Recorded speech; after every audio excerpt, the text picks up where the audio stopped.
এরপরে প্রশ্ন হলো কেবলার দিক থেকে মুখ কতটুকু ডানে কিংবা বাঁয়ে সরে গেলেও নামাজ সহি হবে। উত্তর হলো যে কেবলার দিকে মুখ করে সালাত আদায় করতে হবে এবং সেটি আমাদের জন্য ফরজ। যদি কেবলার দিকে সালাত আদায় না করে অন্য কোনো দিকে ফিরে কেউ সালাত আদায় করেন তার নামাজ হবে না।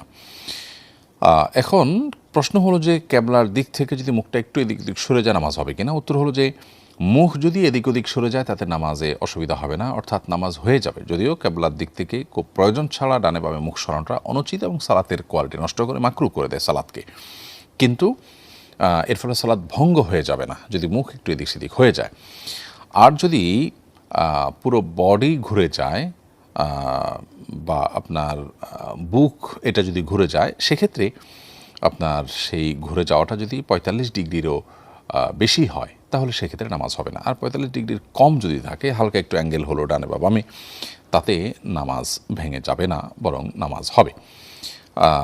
তবে খেয়াল রাখা দরকার যে বিনা ওজরে আমাদের কেবলা ডানে বামে মুখ করা যেমন উচিত নয়, ঠিক তেমনিভাবে একেবারে কাটায় কাটায় কেবলামুখী হওয়া এটা সালাত বিশুদ্ধ হওয়ার জন্য শর্ত নয়। 45+ ডিগ্রি যদি ঘুরে যায় তাহলে সেক্ষেত্রে সালাত নষ্ট হওয়ার প্রশ্ন আসবে।